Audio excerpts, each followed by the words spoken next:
the 4th of July, which we will have off like most of you, I hope, and we will take the subsequent day off, which is just the right thing to do. And so last show before next week. And, man, we'll go flying into next week. We'll be down in the 40s until football starts, meaning in days, which is pretty remarkable to think about. And maybe some good things will happen between now and then. Good afternoon to all of you. Thanks for joining us. Let's have some fun. I'll treat this as a loosey-goosey Libations Wednesday edition of the Jeff Cameron Show. Loosey-goosey. Because why wouldn't we? Prolonged days off. Got to do it. It's going to be fun. Hey, Tom, how are you? I'm okay. There was a delay there because my mic went out just before the wire went out, just before you asked the question. And so you're like, great. Yeah. It was like trying to disarm a bomb before the bomb goes off, in all the movies. I gotta get this done. And so it makes a little crackle when it's about to go, and you're saying, "Hey, Tom," and it crackled. I'm like, "Oh God, here we go." So we made it. I wasn't caught unawares, though. I was fully aware that this could be a problem, so I had a plan for it, sir. If you take to my meaning, I was fully aware that this bad thing could happen, so I had a plan for it, just in case the bad thing happened. Man, if only we had a plan to bring in and secure the recruits that play the position of linebacker. If only those with the authority and power to do so could somehow secure the yeses of which we seek. It'd be heady times. It'd be good times. But alas, we have trouble securing the yeses at that pivotal position. I know it's been lessened in the modern game. But man, at some point, there's going to have to be a sir, what is it you say you do here conversation between the head coach and Randy Shannon, who's not good at his job. And we're playing big boy football or we're not. We're out here trying to win national championships or we're not.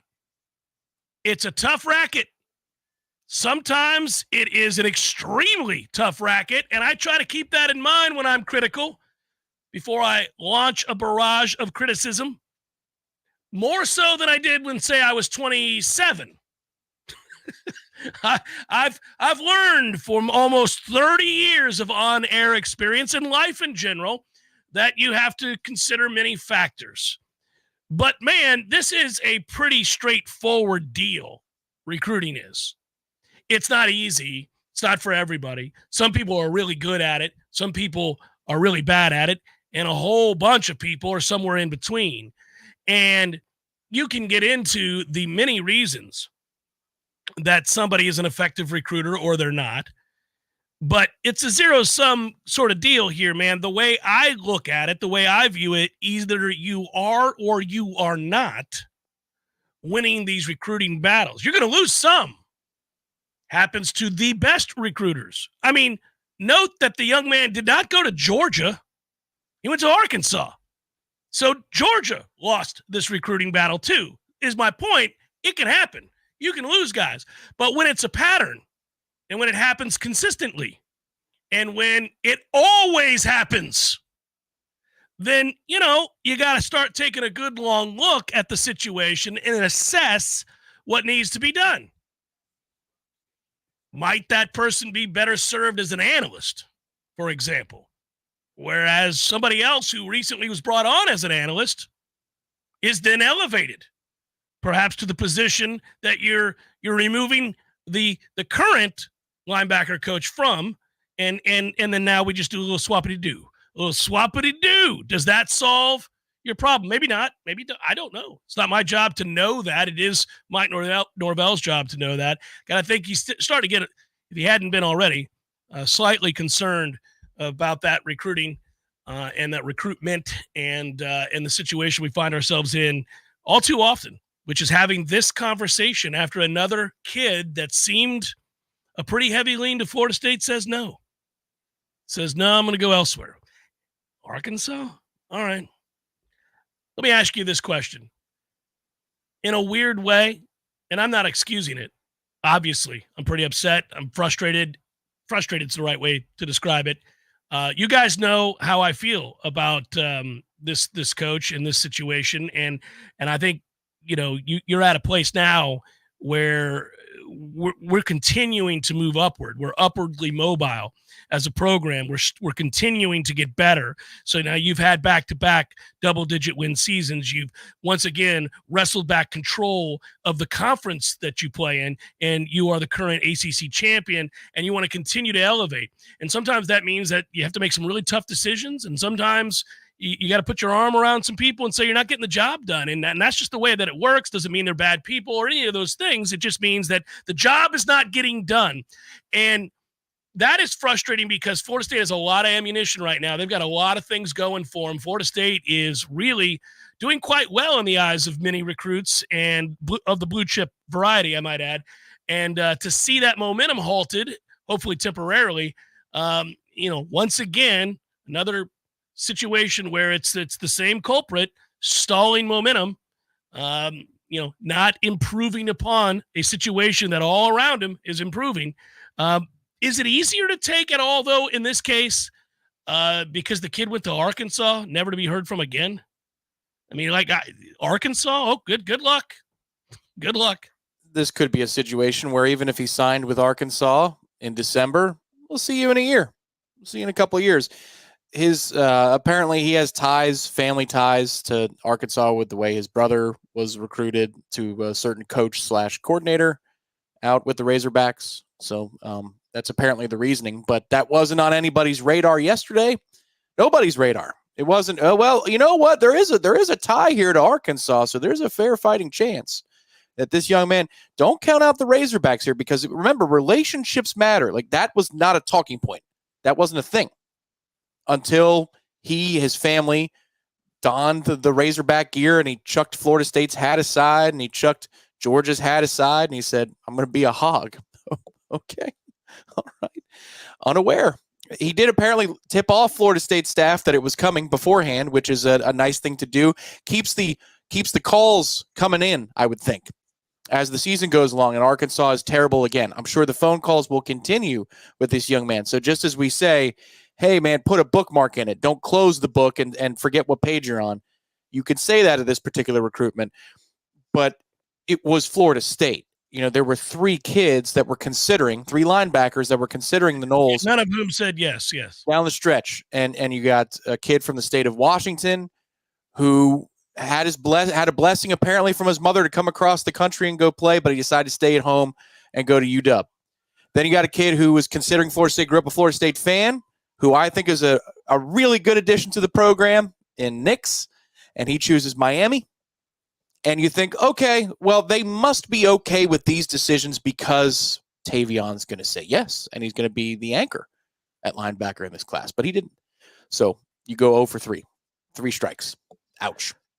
No, it hurts. And it's not the first time is my point. Like, I don't get this up in arms about a singular guy that you miss on. It takes more than that for me to really, see my ire raised. But, here we are. And I just don't think that you have a person in place at this point that is a dynamic recruiter. I think that's an understatement. I think it's obvious. It stands to reason. You can just look at it. It's not my opinion. Just look at the situation. And it's frustrating. I don't, I also don't share the sentiment, and I get it. This is a nuanced discussion because there are aspects of the position that perhaps are better than they were a couple of years ago, and then still others that are not. I don't, a lot of people got mad at me and pushed back last year when I talked about linebacker play, and they would say, well, come on, Kalen DeLoach has been really good. Tatum Bethune's been really good. And they would bring that up repeatedly. And I kept saying that, well, those are our most consistent linebackers and they are improved.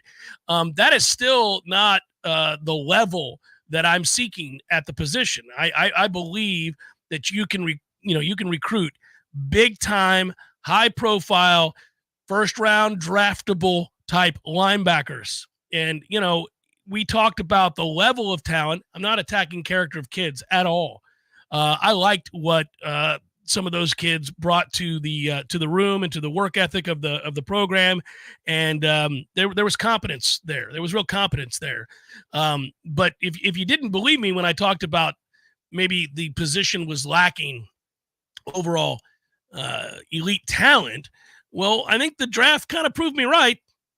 Listen, I hope those kids make it and end up those young men make it and have great careers and go on to, I mean, obviously we're rooting for a Kalen DeLoach in Tampa, Tom. We want him to do great. I hope he makes an impact. My point is, though, I mean, he went undrafted.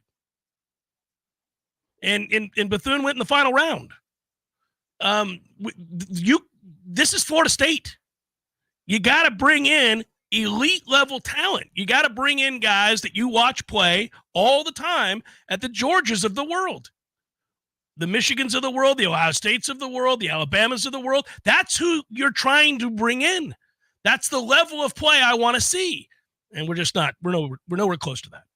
The open question that I would ask, because I don't know the answer to this. I think I might, but I don't, is if you knew as a staff that Tavion was going to go to Arkansas, let's just say you could flash forward. Clearly they wouldn't have, but on Sunday or Saturday. But let's just say that they were tipped off that this could be coming. Would you have done something different with Rainey Sale and Nix in between? Would you have changed the way perhaps your final communications with that kid went? And if the answer is yes, then that is the proof that you need to make a change.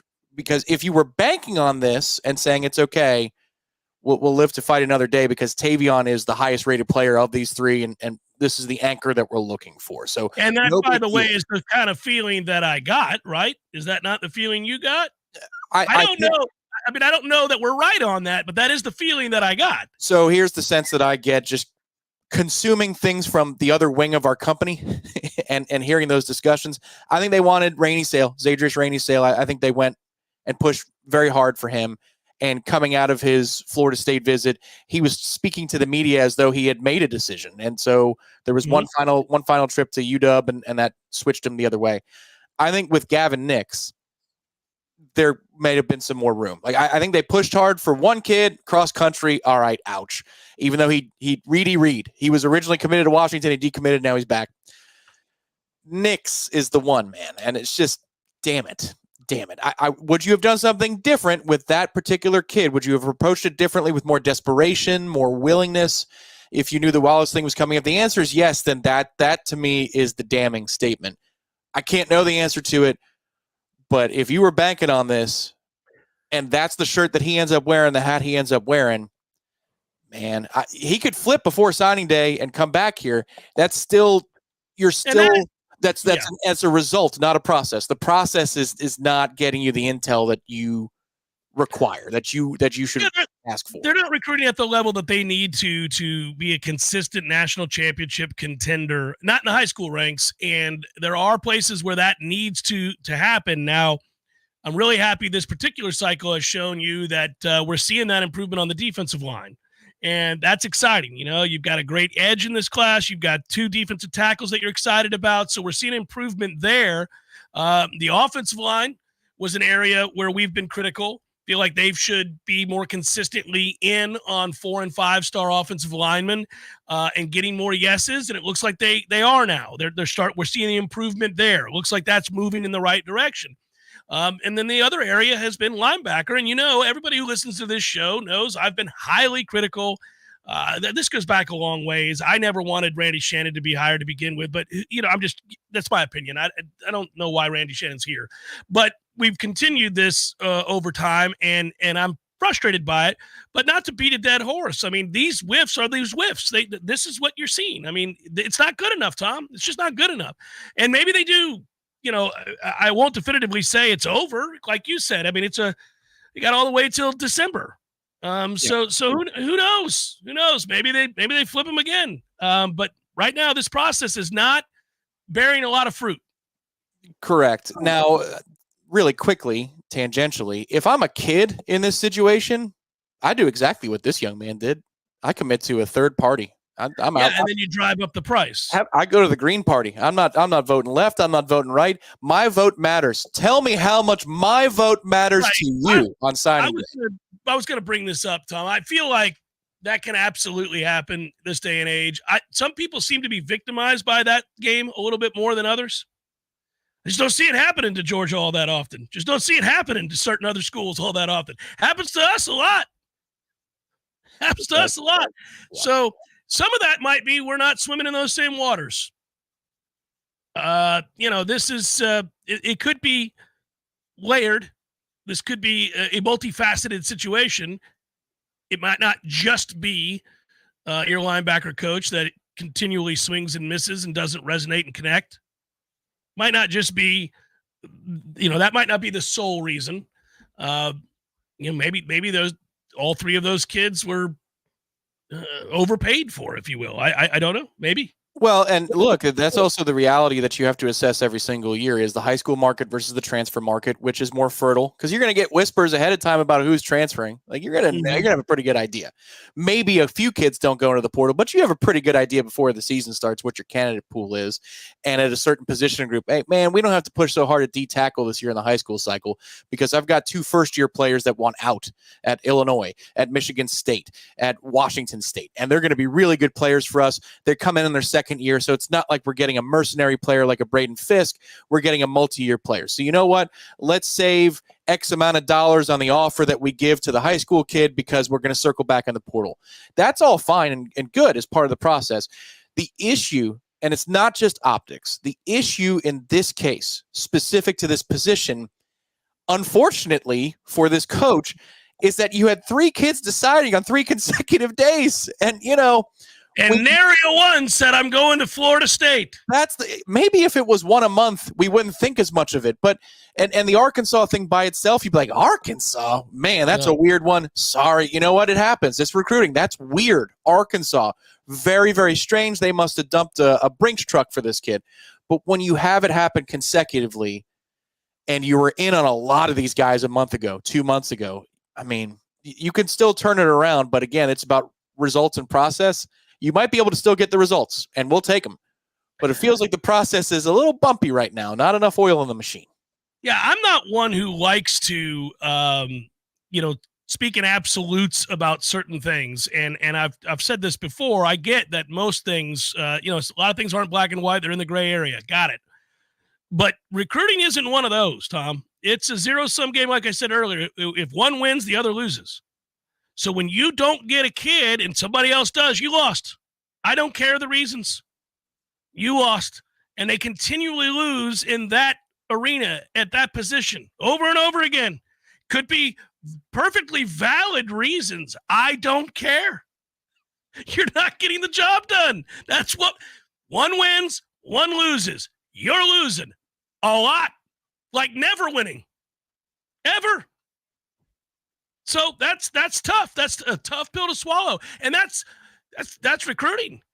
Again, most things are very nuanced and require a more delicate discussion. Not in recruiting. You're either getting the kids or you're not. Well, and quickly to footnote that, if he's a beast in the transfer portal and you're bringing in kids who are 2-year players or 1-year players with consistency, that even like Papuchis, you look at some of the defensive ends that we've brought in over the years. We've been okay at edge recruiting, and maybe okay is kind. I'm not sure, but that's pretty kind. You've got a good player this year. And we thought Javion Hilson was a big deal. Yes, that was a very big deal for that coach.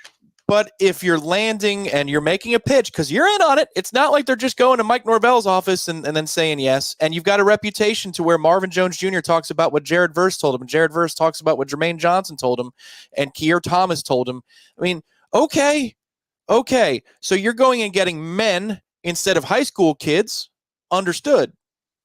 There's at least an argument to be made for that. But maybe Justin Cryer turns into an outstanding player, and he might.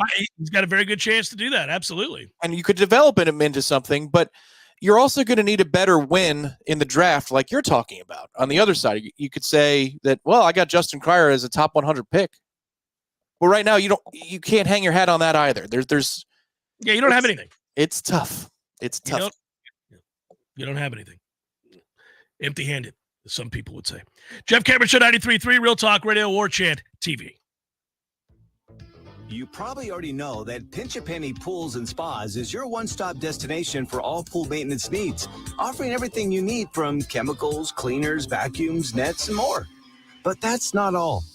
Pinch a Penny also carries a huge selection of premium hot springs hot tubs paired with easy financing options, making these luxury hot tubs affordable for everyone. And if you have an older hot tub and you're worried about the hassle of removing it, worry no more. Pinch a Penny will not only remove and haul away your old hot tub, but also offer a trade-in value for a credit towards your new one. So why wait? Visit Pinch a Penny's 12,000 square foot showroom today on Greer Road and discover how effortless and affordable owning a fantastic hot tub can be. Find out more at TallahasseeHotSpring.com. That's TallahasseeHotSpring.com.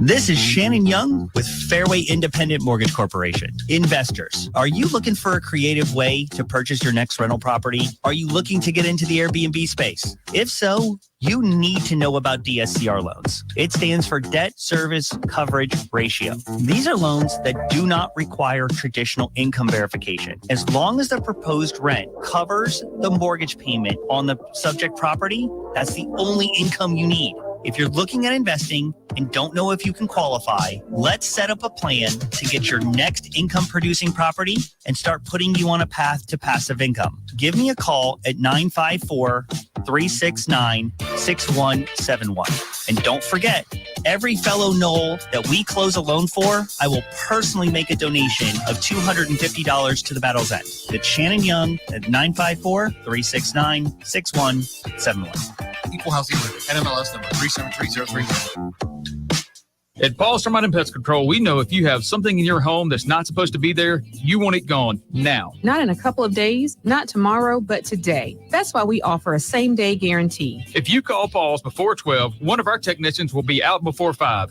We guarantee it. The health of you, your family, and your pets is why we promise to do everything possible to quickly resolve your problem. And we do so using the safest chemicals. Notice a pest problem? Call Paul's Termite and Pest Control before 12, and we're there before 5. Call Paul's. We'll get them all. We're all spending more time at home than we ever have. And our yards have become more than something we look at through the window. They are now a major part of our refuge. Now that we're outside more, wouldn't it be great if we could eliminate the things that make us want to run back inside? Pests like mosquitoes and fire ants. Paul's Pest Control can do just that, and we'll do it for a surprisingly low cost. Our treatments are done outside. There is never a reason to enter your home. The weather is beautiful, and now is the time to be outside. Paul's Termite and Pest Control will help you take your yard back.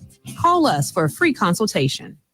Hey, no fans, our partner ISF Inc. is a national management and IT consulting firm located right here in Tallahassee, Florida, solving the future for state governments through strategy, process, and technology. As a trusted advisor for state governments, ISF knows the importance of defining a clear and detailed strategy. Our friends at ISF can help your organization create a strategy that sets you on a path to success. ISF, your vision plus our expertise brings your brilliant ideas to life. Visit ISF.com to learn more. ISF, solving the future. Science-backed, technology-tracked, and coach-led. Hey, Jeff Cameron here. You've heard me rave about the benefits of Orange Theory Fitness and the proven track record of science-backed interval training. Well, now Orange Theory Fitness has done it again, adding more ways for you to improve your health and look your best. In addition to the always great standard workouts, OTF has added Tread 50 and Strength 50 for those in the mood to just lift for an afternoon or attack those cardio goals for the day. Take the guesswork out of exercise. Make sure you're getting the most out of each and every workout. Orange Theory Fitness, location Midtown Tallahassee and Village Square Boulevard. The Jeff Cameron Show is a production of the Warchant.com Multimedia Network. Check out Warchant.com today for the latest news inside Florida State athletics. That's Warchant.com. Now, back to Jeff on Real Talk 93.3. You're chatting it up in the Heisen Legal Law Firm chat. Remember, dedicated to representing injured clients statewide is Heisen Legal Law Firm. If you've been in an accident, call Heisen Legal Law Firm at 813-803-0733 for a free consultation. No cost to you unless they win. Your interests come first with Heisen Legal Law Firm, the name you can trust for justice. Call 813-803-0733 now. Visit HeisenLegalLawFirm.com. Heisen Legal Law Firm, your advocate in times of need. Offices Tampa. You know, yesterday somebody brought up, Tom, on the show, we were doing the countdown thing. We're getting so excited about how close we are to any number of markers, telltale signs that football is back. And somebody brought up the NCAA football game. And I had forgotten to mention it in all of our barrage of, can you believe we made it to July moment? And then I thought of something, and lo and behold, local legend George Dial, Games for Less, Appalachian Parkway, called and just said, Jeff, I got to get back with you. What am I doing? It's time to advertise again. And big old bye here today. We welcome George back in. Oh, Yes, is back with us, and you'll be hearing new ads from them start next week. But I will tell you this. He said that it has a chance to be the highest selling game of all time for him. And so if you're Tallahassee local, look, there's lots of places you can go get games. You can get games at a Walmart. You can get games at wherever you get games. I mean, there's a million different places. But why would you do that? Why wouldn't you just stay local and go get them from a guy who's been here, a local resident Tallahassee, been selling games to you for 30 years? Games for Less. That's what you do. That's what awesome. you do. I'm glad he's back. And George, I'll see you. I'll be down in about a month, so I'll be seeing you. And there's a lot to do. There's a lot to catch up on. A lot to catch up on, right? Yeah, there's plenty. So it'll be good. It'll be good. I'm excited to have him back on board. And George is great people, and one of the great Tallahassee residents. So make sure you shop local. Keep it local, kids. Speaking of football, I can't wait to play that game. Are you going to play with the Noles? Or are you going to? It's funny. Yeah. I normally, you know me. I bring this up all the time. I never do. Because they're too good. Most of the time, they're too good. And I end up kicking the game's ass at the highest level within a week. So I always start with the hard work and try to get Army into the elite status. So I've already reached out to show contributor Chris. He and I go way back with this football game. The first thing I did when I got to Florida State in January of 2006, because I was up here in the state of New York for a semester, was my buddy Brian had these little toddler chairs. Remember those little toddler chairs? They are remarkably good at holding heavy weight, because I was, $160, $170 in college, a lot lighter than I am now. And we sat down on those little toddler chairs and we played Xbox Live NCAA for about 2 or 3 hours. Might have been some brews that maybe we acquired somehow, some way. And that's the first thing we did when I got to Florida State. And that's about the only thing we did when I was at Florida State outside of going to class or playing some, wiffle ball or kickball. So he's in. And in a dynasty, to answer your question, in our online dynasty, no, I will not be using Florida State. But when we play online head-to-head matches, absolutely. Absolutely. I use Florida State 90 to 95% of the time in those circumstances. I was just wondering. Yeah, online is a little bit different deal. And we'll be outgunned. I like this. We're in a good spot in that regard. In the game, we're outside the top 10. So most everybody's going to be playing with the cheat code team or two. They'll probably use Colorado because they're woefully overrated, and they've got a quarterback who can move versus DJ who can't. Like, everybody finds it was Terrell Pryor back in the day. Everybody uses the quickest quarterback that they can find. Give me Florida State, who's just outside of that cheat code territory, to be a bit of an underdog in those head-to-head matchups. It's perfect. I think the defense will be very, very good, and that is the real test of a game in the realistic way in which you can defend. Because offense is the game's real life football, as well as video game football and fantasy football and every other form of football is geared towards offenses putting up huge amounts of points. But can you dominate with a very good defense if you have one? If you have a highly rated defense and it's talented and deep, can you dominate? Because in real football, you can. In real football, you can do what FSU did last year, which is in the second half of the season, just lean heavily on a defensive line that is getting things done over and over and over again. Sometimes when a video game is unrealistic, I've seen this happen in Madden, you have the best defensive line imaginable. If that other person knows what they're doing on offense, even if you're a brilliant defensive line, the game just won't let you dominate. It won't. You're going to give up 24 no matter what. Yes, and it's specific teams. I think the algorithm matches you with specific teams based upon who you are. Like, so we would play in the online dynasty, and for me, it was USF. And USF would go God mode for a full quarter and a half. And it didn't matter what I did. USF would always play me tough. But my buddy would beat USF 70-0, and for him it was Southern Miss. And Southern Miss would go God mode once a year. And my other buddy was North Texas. North Texas would go God mode. So, yes, that is going to happen.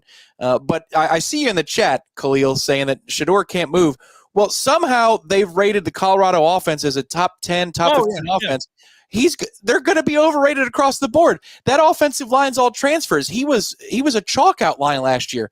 How are they a top 15 offense in the country? You tell me. It ain't because Travis Hunter's rated 95 or 96 overall, which he should be. It ain't because of that. They're going to have to overrate about 6 or 7 dudes.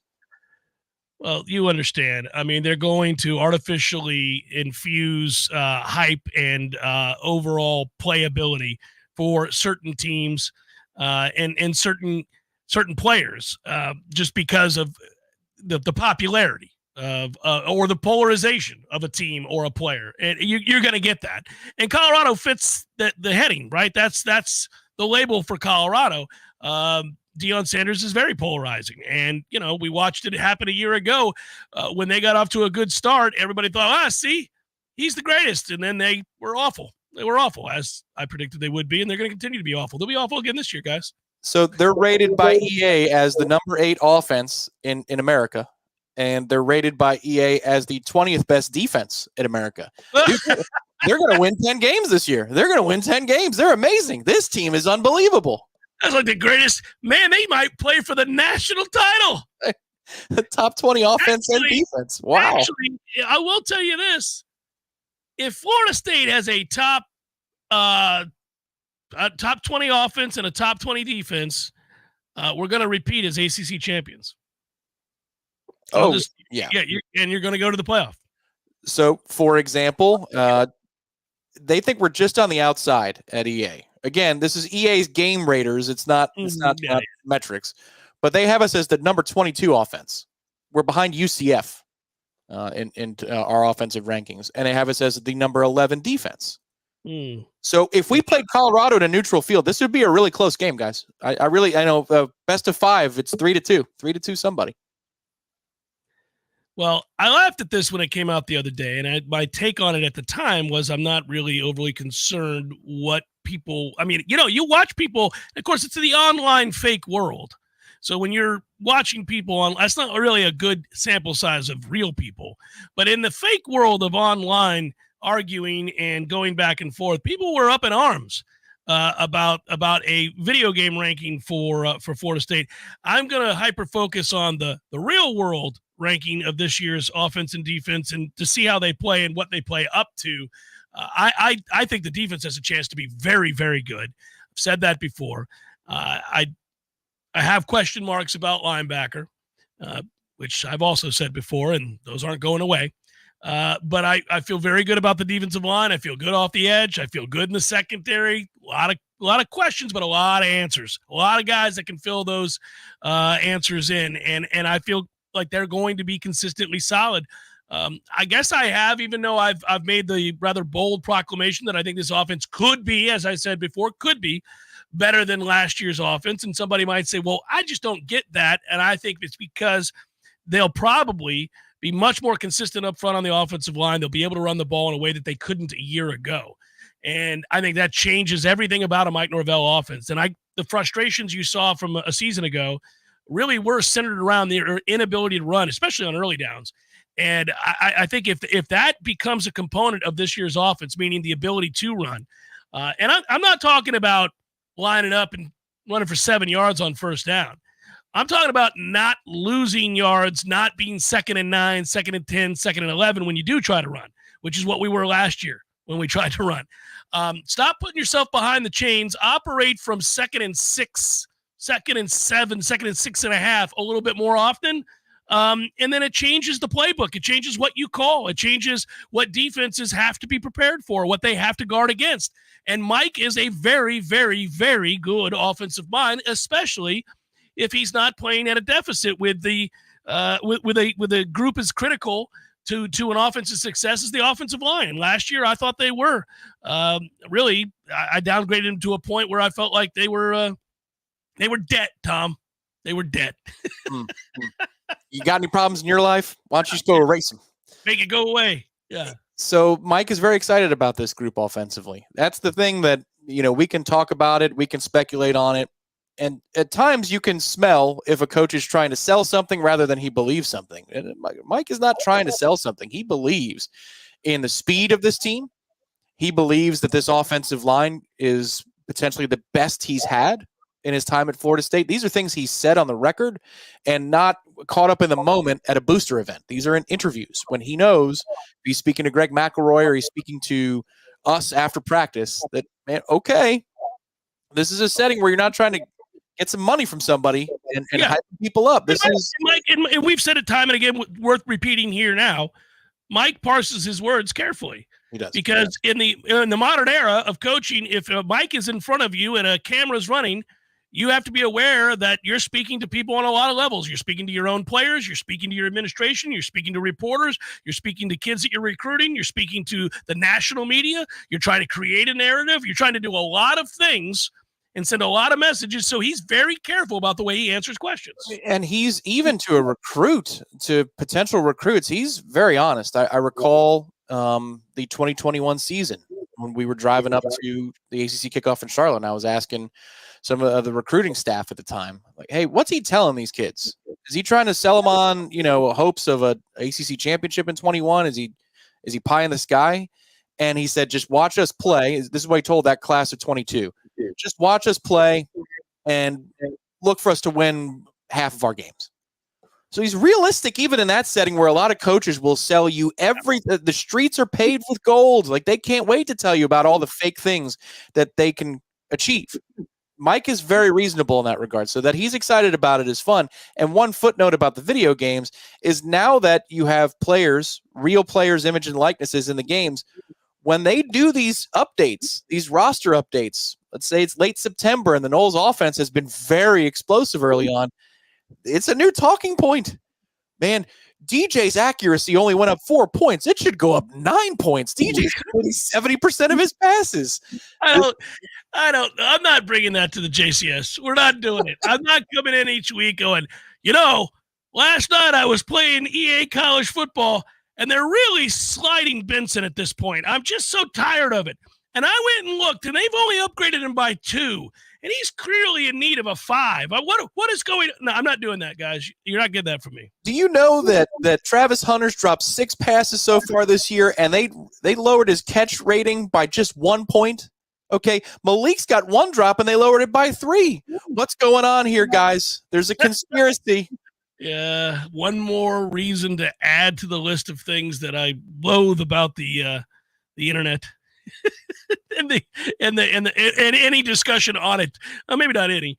Chef Cameron Show 93.3 Real Talk Radio Warchant TV.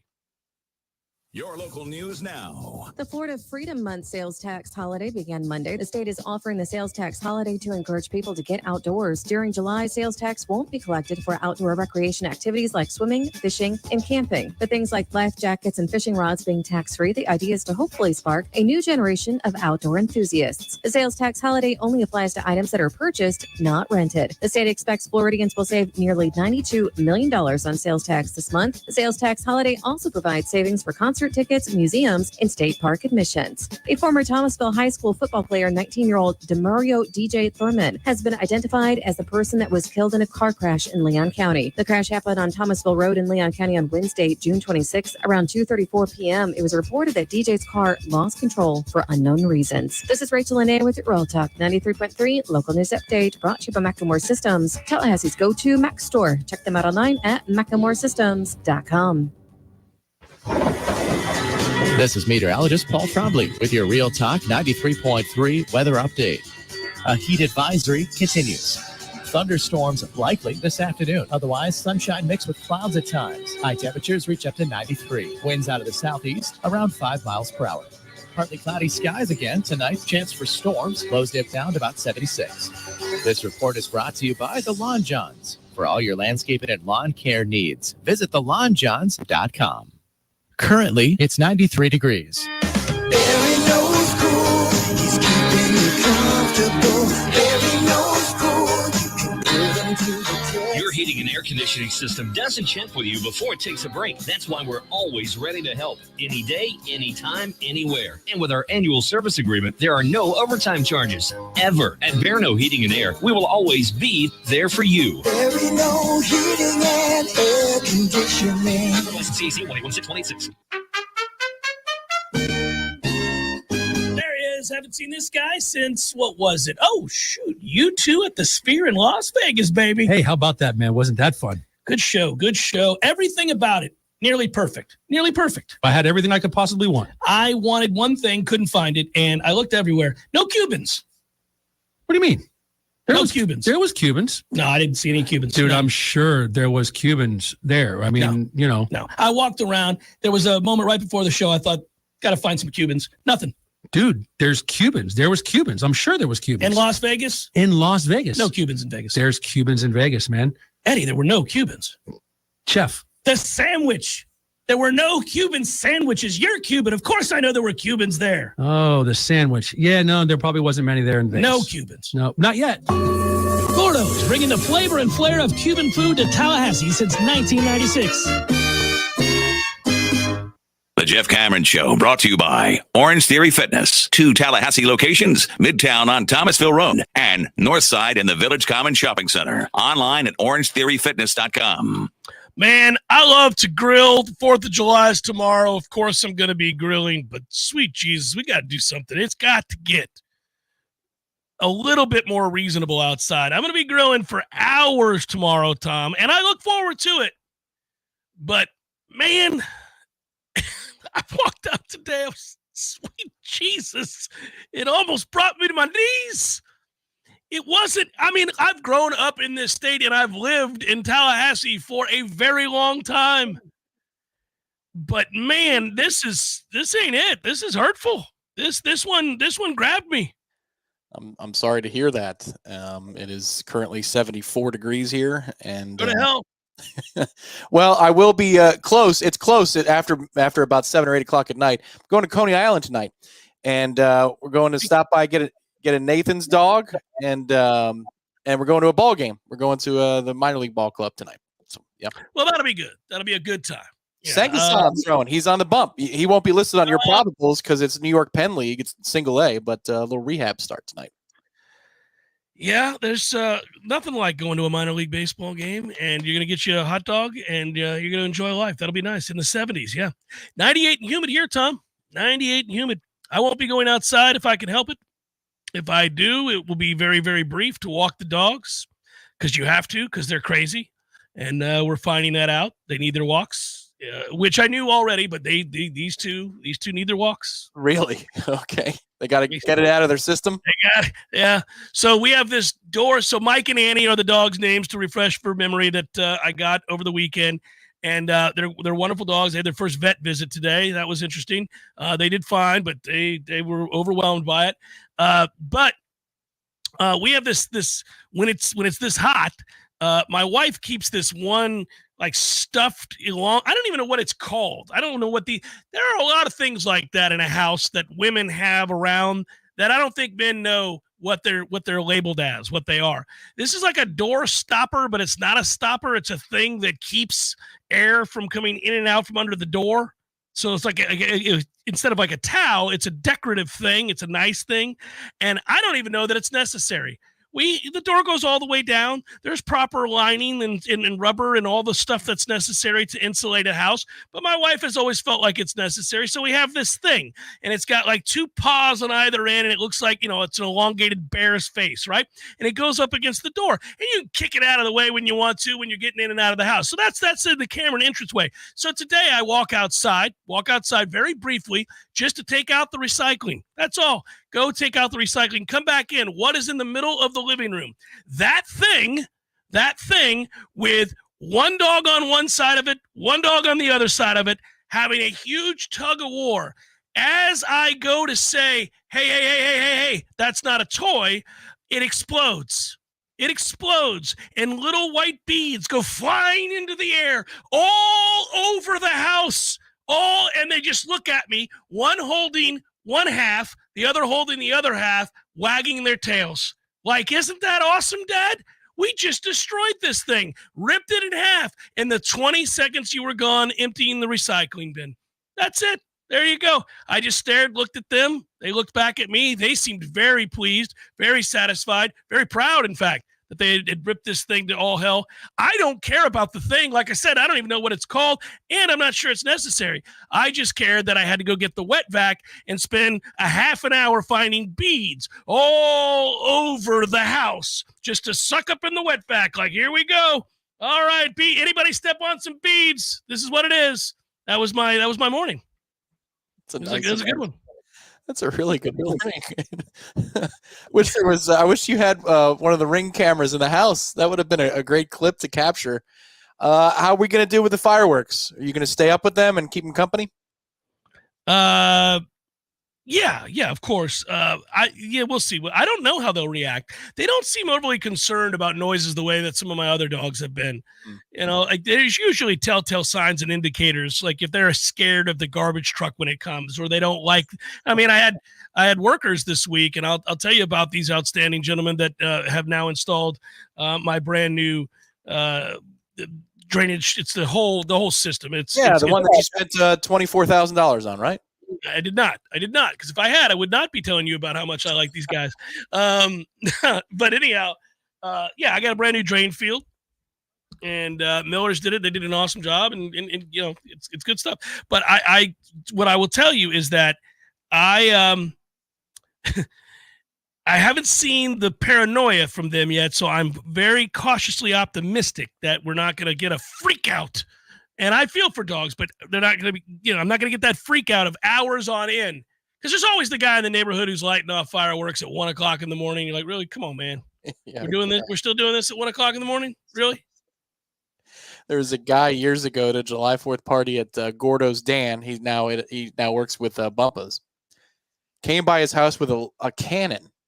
Like he came to his house with it was a small replica cannon, probably the size of, I'd say, your dog. So it's a good size cannon. And he shot it off in the neighborhood without permission.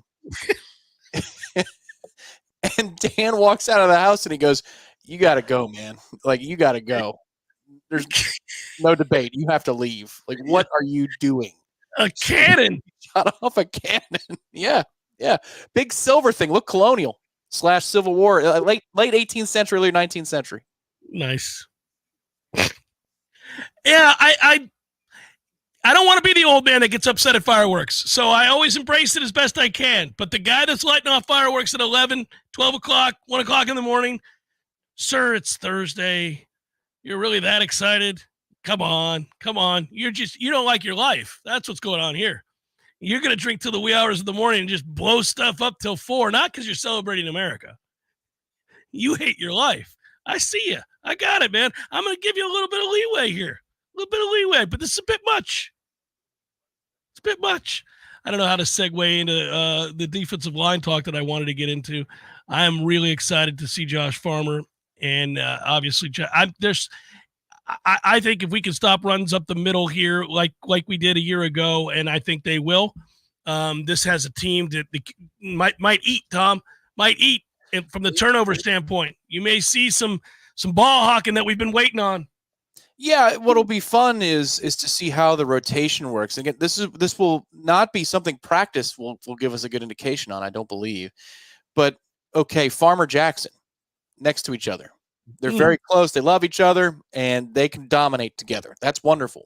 How many snaps a game? Like, that's what I care about. That's great. You guys are close. Wonderful story. Florida State put out the YouTube video about how wonderful, and inspiring their stories. And that it's true. A lot of that's true, and it'll water your eyes. How many snaps a game?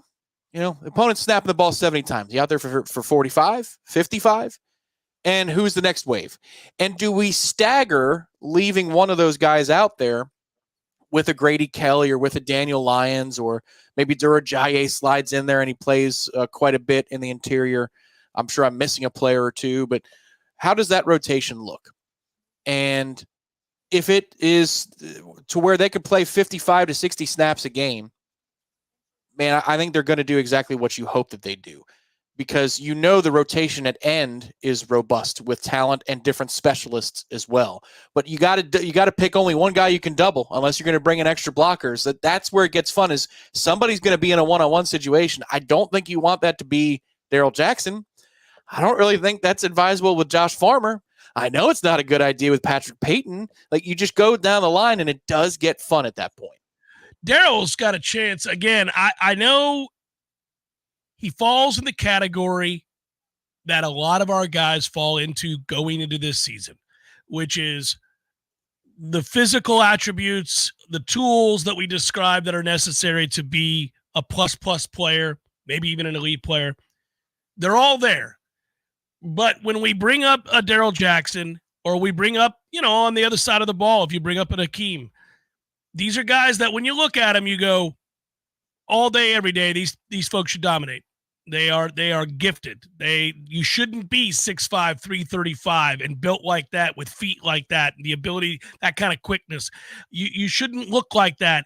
It's rare that a human being has those attributes, but he still hasn't dominated anything at any point in college football.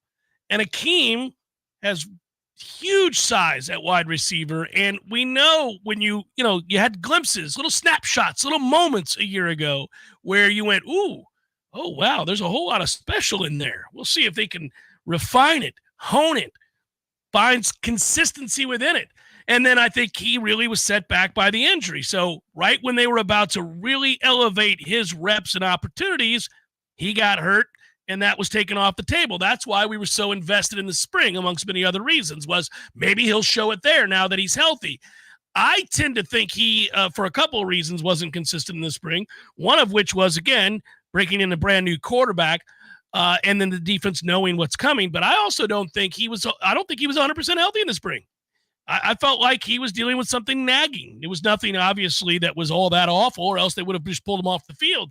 So I think we've yet to see a fully healthy, ready to go, perfectly situated Hakeem Williams, but he's still got to do it. I believe he will, but he's still got to do it. So this is why you get excited about the potential for the defense, excited about the potential for the offense, all while it fully and readily admitting they still have to do it, and therein lies the question marks. Jeff Cameron Show, hour number 2 forthcoming. Stay with. Attention Florida, are you a victim of an auto accident? We introduce our live chat sponsor, Hyson Leaka Law Firm, dedicated to representing injured clients statewide. If you've been in an accident, call Hyson Leaka Law Firm at 813-803-0733 for a free consultation. Remember, there's no cost to you unless they win. Your interests come first with Hyson Leaka Law Firm, the name you can trust for justice. Call 813-803-0733 now or visit HysonLeakaLawFirm.com. Hyson Leaka Law Firm, your advocate in times of need. 222-7722. AC and Electric is what we do. Service, repairs, and installation too. 222-7722. Parker Services.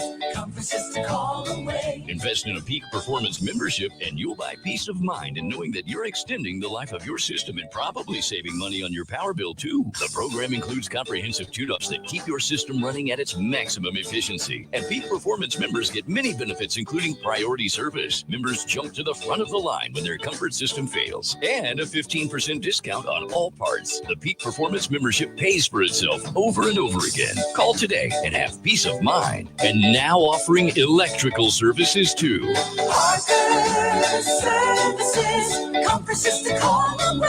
License CMC 050334 and EC 130-12140. Surprising flavors, cultural authenticity, and unique adventures are some of the main ingredients that go into every single plate served at Café de Martín, Tallahassee's best Peruvian dining experience. Led by classically trained Chef Martín, passion for culture, passion for flavor, and a passion for people can be felt from the moment you step inside. Café de Martín also offers an unparalleled outdoor dining experience in the garden. Surrounded by vibrant flowers and plants and nestled between carefully curated decor, the shaded and breezy outdoor garden features elegant live music regularly, and the romantic evening lighting makes Café de Martín the best place to share conversation and connect with the ones you love. Every dish is made from scratch, and every drink is handmade by trained bartenders, offering the very best margaritas and old fashions in the city. Take a trip to a Peruvian paradise right here in the capital city. Visit Café de Martín and El Bar on Capitol Circle Northeast in the Esposito Shopping Center. Open daily for lunch, happy hour, and dinner. Find the full menu online at cafedemartin.com. There's fun to be had every night at the Corner Pocket. Take home prizes on Trivia Tuesdays and Beer Bingo Thursdays. And kickstart your weekend with Martini Fridays. Plus, happy hour runs every weekday and game day specials every time the Noles take the field. Watch all the best games at the Corner Pocket's Vegas wall, featuring 560 inches of flat screen TV heaven. Oh, really? The best food, the best drinks, and the best place to watch all the games. Tallahassee loves the Corner Pocket. Coming up next, more of the Jeff Cameron Show. Live and local on Real Talk 93.3. WVFT. Greta, Tallahassee. The latest betting odds and line movements from Vegas. This is your action update. Now here are your latest lines from our guys in the desert. NASCAR this week on the streets of Chicago for the Grant Park 165 street race. It's Christopher Bell, Shane Van Gisbergen, and Kyle Larson all plus 550 to win it. Tyler Reddick is 6-1. Ryan Pepio on the mound with the Tampa Bay Rays today. They open up minus 110 at Kansas City, 9 under at Kauffman Stadium. Chris Sale on the mound with the Braves, minus 205 against Jordan Hicks of the Giants, plus 170, 8 flat at Truist Park. Orlando City in action today, a plus 180 dog at Toronto SC, plus 125. It's a draw plus 255 in three-way bet.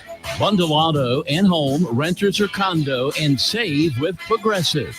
Progressive.com. For more sports betting news and information, go to VSIN.com. Mike Son at Real Talk 93.3.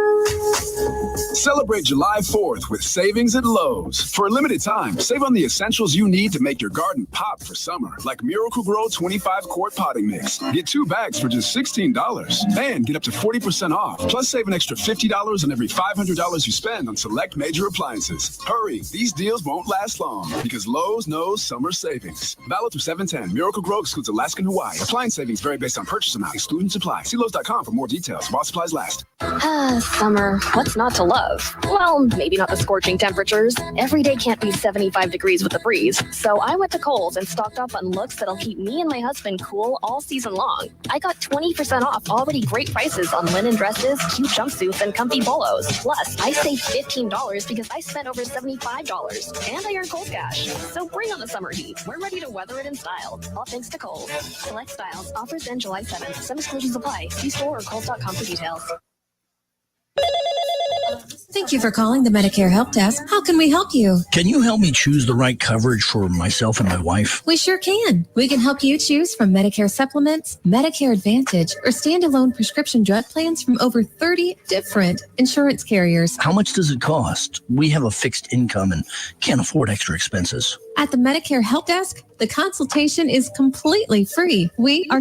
Thank you, Medicare Help Desk. Hi, this is Justin Colvin, founder of the Medicare Help Desk. In my 17 years of experience, I routinely speak to seniors who are overwhelmed by the multitude of coverage options available to them. That's why I created the Medicare Help Desk, a place for you to get clear answers to all your questions and make sense of all the confusion. I've helped thousands of clients, and I live right here in Tallahassee with my family. I am active in my church and wish to help and serve my community. If you need help navigating the Medicare landscape, I'm easy to find. Just visit the MedicareHelpDesk.com. That's the MedicareHelpDesk.com.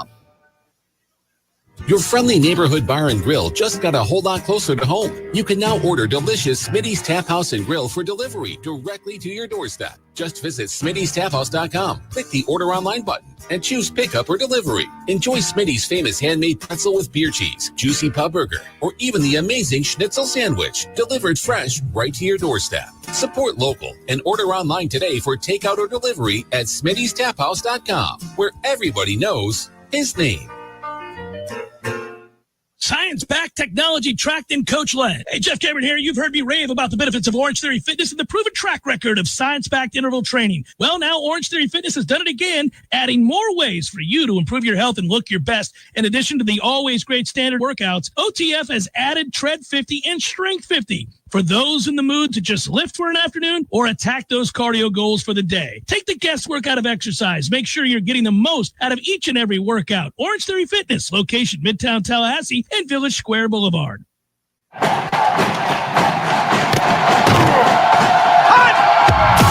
Broadcasting live from Florida's capital city, this is the Jeff Cameron Show, brought to you by Orange Theory Fitness on Real Talk 93.3. Now, stop what you're doing and listen closely. It's time for the Jeff Cameron Show in 5, 4, 3, 2, 1.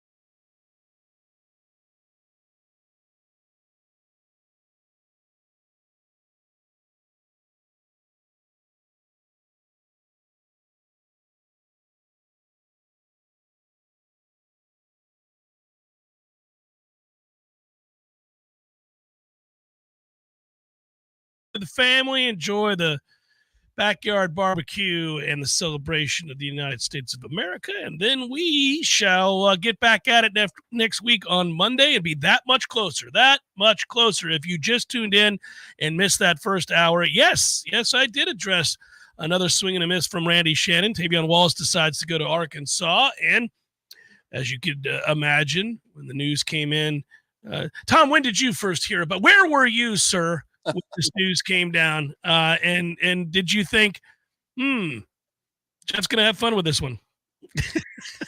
So I was pulling the video in case we were going to use the video to circulate from this particular ceremony. And like many signing ceremonies, it drones on. And I believe it was scheduled to start and be announced at 6:30. We get to about 6:57, 7:02, somewhere in there. And he takes out the Florida State hat, and I'm thinking, all right, let's see what he does. No, it doesn't fit. Takes out the Georgia hat. No. Then he shows, off the Arkansas stuff, and the family's wearing Arkansas. And so I'm thinking, ooh, that's not good. Company Slack reacted to it as well. And I thought, I'm going to hang on just a minute here.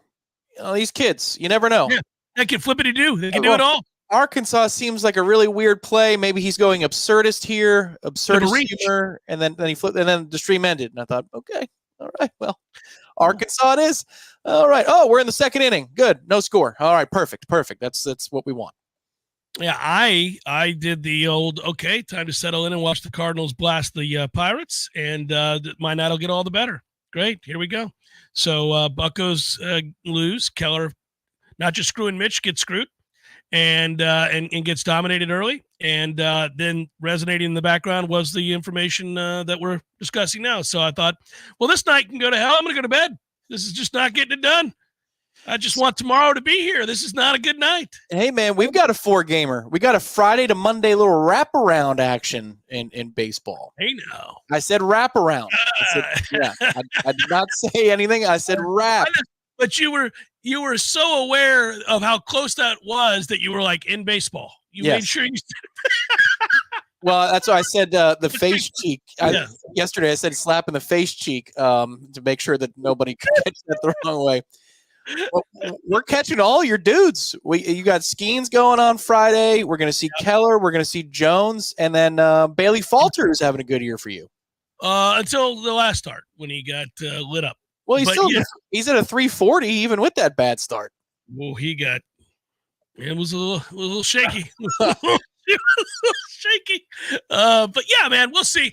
Look, to get back on this again, and I want people to understand the standard, and this is why, because I get it. If you just kind of tune in every now and again, and if all you ever hear are those moments in which I'm mad at a coach or a situation involving Florida State football, you might think, oh, well, this guy just rants and raves all the time about things that he doesn't like. And doesn't praise all the areas in which we've gotten so much better. And how mad could you really be? They just went 13-0, undefeated conference champs, got screwed out of the playoff. But I mean, honestly, everything seems to be moving in the right direction. So what? We didn't get a linebacker yesterday. How mad can you really be? Well, really mad because that keeps happening in particular at that position. You're going to miss out on some recruits. But secondly, when I look at Florida State and I talk about Florida State, and you guys who are regulars know this, operating at peak efficiency, being the very best that Florida State can be is the ultimate goal. It's the ultimate goal for companies, the ultimate goal for individuals. We all fall short and strive to do better, right? Keep trying. And you hold yourself to a high standard, I hope, right? And you continue to say, well, we got to raise the bar. We can do this better. We can do that better. And along the way, these things will improve. Well, when I look at Florida State, the best Florida State can be is the best team in the country. So it's very different than if you're coming at it.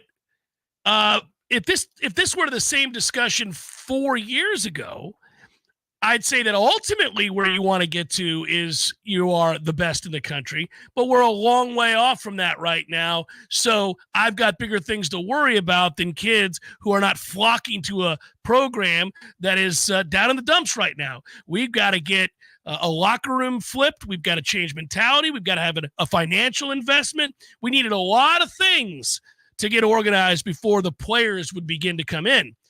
Well, fast forward to where we are now. Aforementioned 13-0, conference champions. Many blue chip players at other position groups are saying, I'm in on Florida State. I see it now. I recognize Mike Norvell is one of the elite coaches in the country. They have one of the best, if not the best, collectives in all of college football. They are invested, and they continue to strive to be an elite, best as in the very best college football program in the country. And if that's where you want to go, then there are certain standards that you have to reach. Right now, Georgia is that standard. And guess what Georgia does a very good job of? That's right, recruiting. They recruit at an exceptionally high level, and they get a whole lot of yeses to the question, will you be a Bulldog? These are the creme de la creme of the high school football talent, and they are saying in droves, in fact, yes, I will. Yes, I will. And there are other schools in which this is the case. Florida State seeks to compete with those schools. We're not a lower level team. This is not a lower level program. When it is operating at peak efficiency, Florida State can be the best program in America. But you can't be operating at peak efficiency if you continually get told no and one of your coaches is not doing his job, not holding his end of the bargain. And again, I'm not even getting into a personality conflict or feelings or anything like that. Just look at the data. They swing and miss at linebacker all the time. It's very frustrating, and this just adds to the ledger. He had 3 guys this week, and he went 0 for 3. 0 for 3 speaks for itself. 0 for 3. Sucks. Sure. In a vacuum, you can say, well, there were some circumstances with this one kid over here, and we really didn't know about it. But behind the scenes, he kind of always wanted to go to Arkansas, and there was a familial connection there, and that was going to be tough to overcome. Okay, I'll hear that. What about the other kid? Well, you got to understand that situation, that we never really were the leader in that situation. I know he kind of warmed up, and we thought maybe, but, ultimately he chose Miami. Okay, what about the other kid? Well, you got to understand. It's just always, well, no, man, you do or you don't. You smoke or you get smoked. We lose these battles all the time, and that's got to stop. Florida State is projecting nicely right now, upwardly mobile when it comes to recruiting blue chip athletes from the high school ranks. They are getting better. That is a noted area of improvement, and it has to continue to be. The idea being that you're going to get back to routinely recruiting top 10 classes while also utilizing the transfer portal to add to what is a solid base of player that you bring in from the high school ranks. We already know they've got that part of it down. Well, they will supplement a class better than anybody in the country. And they get praised for it. We praise them for doing that. They came along at just the right time. Mike Norvell turned out to be the right guy at the right time who recognized, well, here's my path. Here's my path. These fans are impatient because they have a history at Florida State of winning a whole bunch of football games and being great. And I know they're not going to be all that patient, even though I'm walking in to a really ugly situation that has seen in succession 2 coaches leave under really bad circumstances, with the program being down in a place that very, very rarely we see Florida State football existing. And so how best can I connect the dots and get this program back to winning big time and get the reinvestment in both emotionally and financially, and Florida State then becoming a destination for the best players in the country, where I won't always have to use the portal. Well, I got to win some games. How am I going to do that? Well, I'm going to use the portal. That's how I'm going to do it. And I'm going to bring them all in, and we're going to win, and we're going to win pretty quickly. And he did it. And the next step was, okay, now we don't want to rely so heavily on this at certain positions specifically, because while there may be plenty of slot wide receivers in the portal, there aren't a ton of 5-star elite big body wide receivers in the portal. We got the only one that was out there a year ago in Keelan Coleman. Good job. But most of the time when you look around, you don't see a ton of guys like that out there. That was a unique circumstance. And we see this is true on the offensive line. And we see this is true at other positions.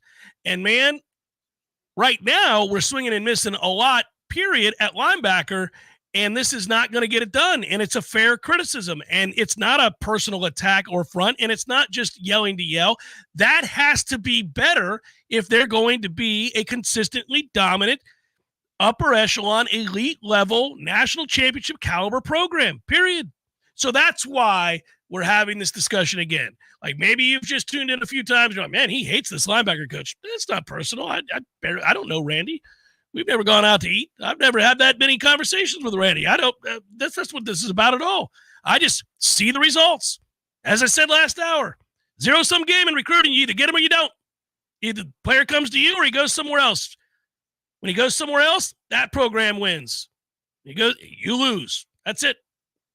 And Florida State is on the wrong end of a lot of these decisions. Let's put it that way. Not over yet.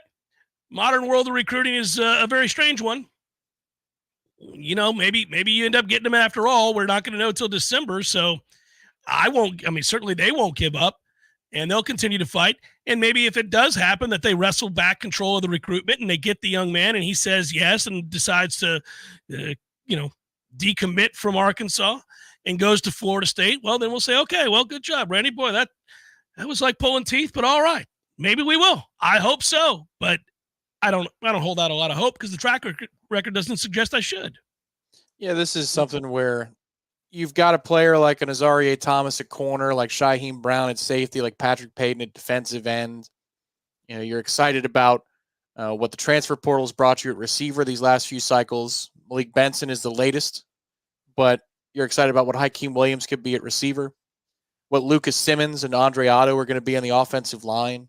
Like, you're allowed to go have studs at this position because you get them at other positions. That's via the portal, via the high school ranks, and we're a mix of both. We're a mix, but you're starting to see more stars or star potential emerge from our high school classes. They're starting to rise and develop into a place where they can give us a lot of reps at Florida State. And it feels like it's a very redundant / remedial argument to say that we're allowed to have great players at Florida State.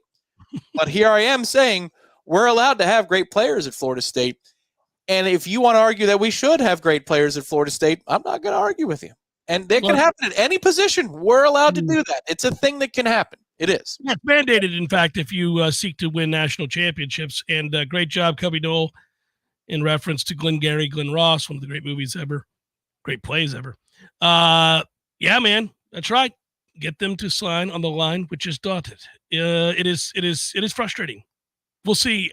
It's just another moment where you go, and it's funny too because we've had this very conversation numerous times. And I got tired of hearing myself, like, because I do it with the guys on Seminole Headlines. And Tom, you hear me frequently on this subject. And so after a while, when I'd go back with a critical ear and say, okay, well, I need to do better at this, or I need to do better at that, or maybe we should talk about this more, or whatever it might be, I kept hearing me bring this up to the point where I was like, man, I'm tired of hearing me bitch about Randy and linebackers. I should probably just let it lie for now until some new information comes to light. Yeah. He's allowed to help you talk about it less. That would be the way I'd phrase it. He's allowed to help you talk about it less because we've had concerns at different position groups over the years. Ron Dugans has helped get to a place where we talk about that less, a lot less. And, there could be that if Elijah Moore is everything that I hope he is, and I believe he can be, I'm on the Elijah Moore hype train. And Hakeem develops, and Destin, after waiting for 17 years, develops into something. The talking point changes. It was, hey, the portal helped put us in a position. No. Hang on now. Now he's got some high school players. Loane McCoy is up to full speed, and there he goes. Yeah. These things can evolve. Odell was on the chopping block way back when, before Timmy Jernigan said yes. It's happened more than once in Odell's career. I think if you coach long enough, that is going to happen. You're going to have runs where, for whatever reason, you're not connecting and you're not getting the yeses that you need in the world of recruiting, or as a head coach, the synergy, something's off and you go through a tough stretch. You got to figure out what it is, and then you got to correct it and fix it. It changes the narrative, to your point. And Odell has done that more than once. Well, and I would say this current cycle, there have been plenty of people prior to the 2 commitments we just got going, all right, Odell, pains me to bring this up because I love you. And there's probably no greater Noel than you, but my man. Yeah. We had a little of this going on, right? Hey, buddy. And then, Kevin Wynn and Myron Charles say yes. And you're like, oh, well, you've got 2 4-star, highly sought after studs. Yes. And so the thing's right now. Yeah. Then you celebrate because you want Ron Dugans and you want Odell. You want those guys. Those are Knowles. We watched them play. I watched them play. These are guys that you're like, yes, good. I didn't want to have to rip you, but you were making it hard not to. But with Randy, I'm like, man, what are we doing? Never wanted him. Hasn't done a good job. Can't recruit a lick. What are we doing here? I wish it were different. I wish it were different, but it's not. If it were a different, to quote Jimbo, if it was a different, isn't that what he said? If it was a different. Yes. If it was a different. It wasn't different. Jeff Cameron Show, 93.3 Real Talk Radio, Warchant TV. You probably already know that Pinch a Penny Pools and Spas is your one-stop destination for all pool maintenance needs, offering everything you need from chemicals, cleaners, vacuums, nets, and more. But that's not all. Pinch a Penny also carries a huge selection of premium hot springs hot tubs paired with easy financing options, making these luxury hot tubs affordable for everyone. And if you have an older hot tub and you're worried about the hassle of removing it, worry no more. Pinch a Penny will not only remove and haul away your old hot tub, but also offer a trade-in value for a credit towards your new one. So why wait? Visit Pinch a Penny's 12,000 square foot showroom today on Greer Road and discover how effortless and affordable owning a fantastic hot tub can be. Find out more at TallahasseeHotSpring.com. That's TallahasseeHotSpring.com. Widden Glass has been taking care of business since 1945. When you call Widden Glass, you're dealing with experienced, reliable professionals who offer only the best. Like Widden's top-of-the-line bath enclosures that provide style and luxury at an affordable price. Eye-catching storefronts are a specialty at Widden Glass. We'll help you design it and install it. Widden Glass, the first name in glass replacement. Call 222-5781. This is Shannon Young with Fairway Independent Mortgage Corporation. Sellers, are you stuck between wanting to sell your home and waiting for rates to fall? Are you worried about the contingency of having to sell your home? What if you didn't have to?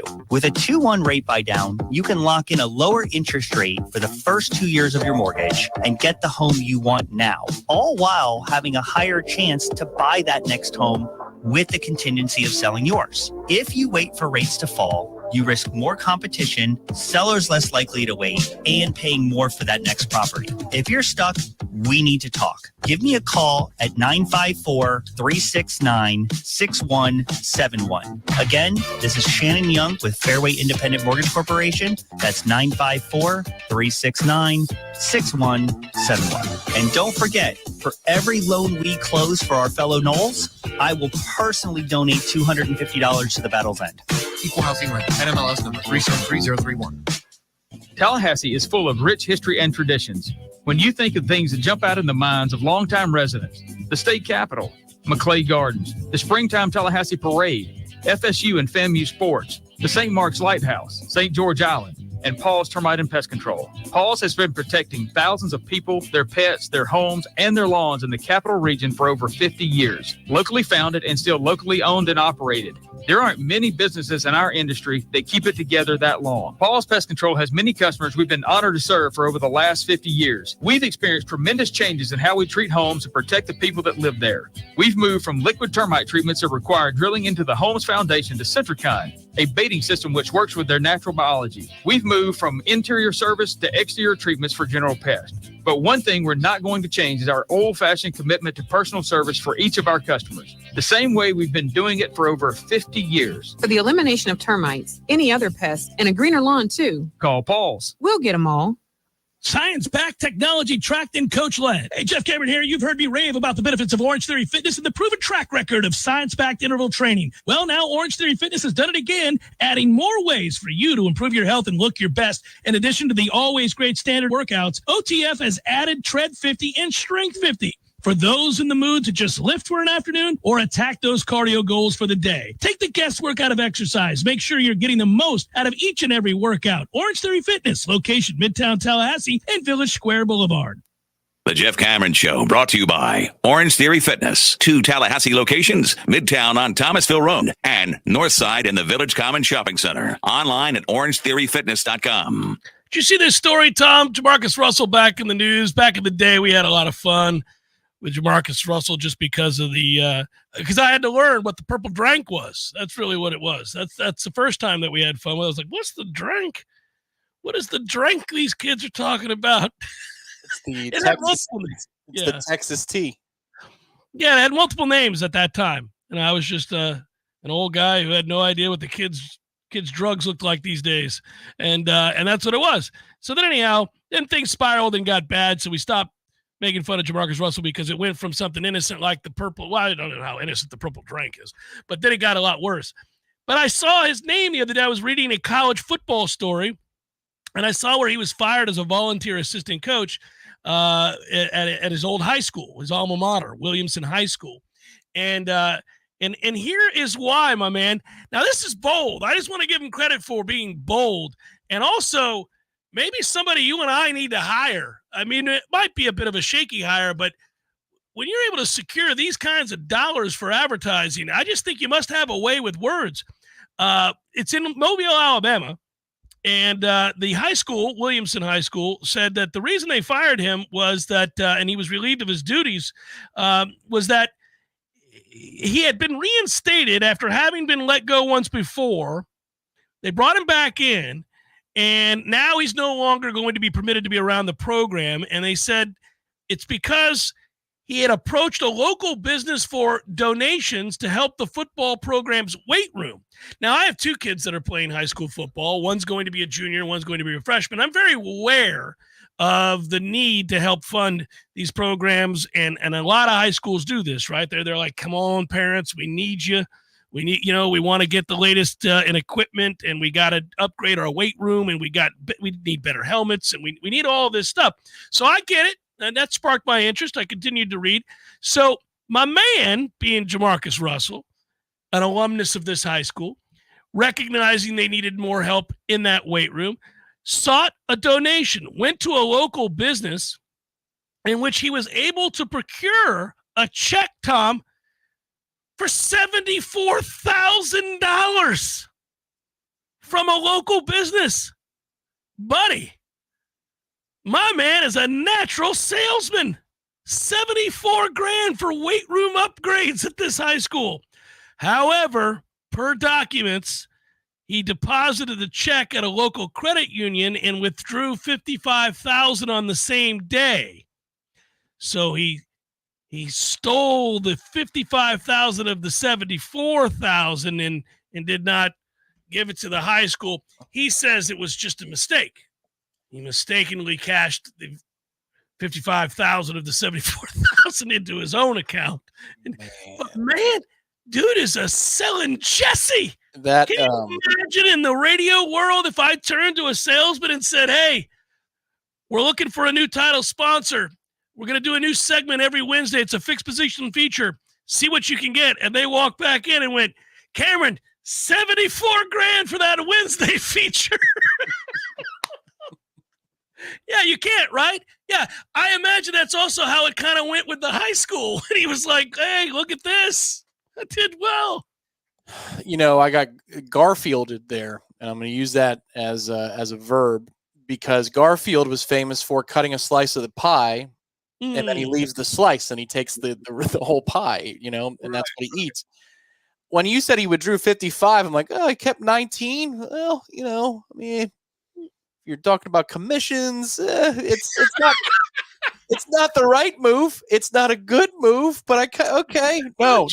19 is what the school was getting, and he was getting 55. Oh my goodness. The school was going to get 19, which, by the way, they would have been elated with, but they were aware that the check was 74. So that's your mistake, other than the stealing.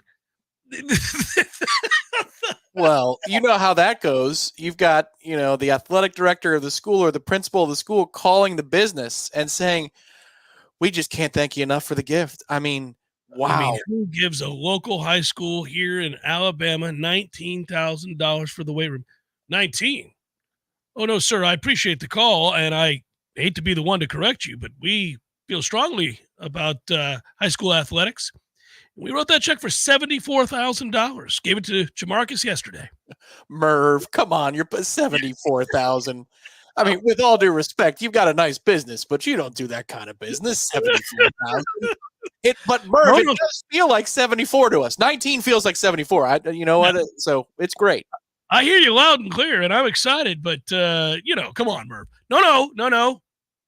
Jamarcus was very persuasive, and after all the troubles he's had in this life, to see him get back on his feet, representing his local high school, doing all that he can to ensure that these kids have a different path. I wanted to make sure I contributed and made a dent, more than a dent, and I wrote it for $74,000. It was cashed earlier today, in fact. I hated my catering director. I fired him. Anyway, so gave me an excuse. Fire the catering director. I put it over here. It's a nice donation, so I figure I could write that off. $74K. I mean it. Down to the cent. Yeah, it's something. It's something. Briley wants to know my thoughts on Elijah Moore. Well, when we got him, I got excited. I tend to get excited about receivers only if they reach a certain height. Now, the other guys have to prove it to me more. I'm biased towards 6'3", 6'4", 6'5" wide receivers. That is not to suggest that you cannot be a successful 5'11" receiver. It's just harder to do. And I like certain built-in advantages. Guys at high point at 6'4", a lot of value there. I don't care how good a corner is. If he doesn't have, also great height, he's going to lose that battle a lot of times. So I love big receivers. And when he said yes, as noted, 6'4", I thought outstanding. When I got a look at him, when I looked at the tape of him, I noted that he was pretty physical for that size. So all I can tell you is that I'm really anxious to see him. He was not an early enrollee. We did not get to see him in spring. So I'm really anxious to see him in fall camp. That really is the only way that I can answer your other question, the other part of that question, Briley, which is, can he be like maybe a midseason contributor? Receiver's a position where that can happen. We've had plenty of freshman receivers all throughout the country and right here at Florida State that have come in and contributed. Rashad Green is an obvious example. He came in and was right away a very good player for Florida State. So it can happen. I won't rule it out. I just have not. It wouldn't be fair of me to tell you that yes or no, he can or can't, because I haven't seen him play football in person. I've not been down on the field to see him in pads, running this offense, reacting to veteran players covering him and being physical with him. So I got to see both body type. I got to see physicality. I got to see route running. I got to see hands. I got to see speed. I got to see all of that before I can give you an honest assessment. But I'm hopeful, very hopeful. I know Tom is too. We were talking about it earlier. He'll catch a contested football. We've seen that on tape. He's a big kid. He's 6'4". There are a lot of indicators that it's going to translate, and maybe sooner rather than later. But I won't know until we see him in the fall camp. So I have unreasonable expectations for him as a true freshman. That doesn't mean that he's going to lead the team in receiving. I think he's going to be a big part of, especially red zone offense. Just the ball skills thing is a tough thing to learn, and it's more of an innate ability. And I brought up the Auden Tate deal because that's a rare case of he didn't look to have many ball skills. But then by the time he left here, my God, if it was in traffic, he was going to win the football away. And it seems like Elijah Moore does have that. Mm-hmm. But if let's say Hakeem lives up to the billing, it just got a hell of a lot harder for Elijah to do much other than in very specific circumstances. So hopefully you have a good problem on your hands here. But I'm very excited about it. CC, very intrigued about what Elijah Moore could be. It's rare. You brought up Auden Tate.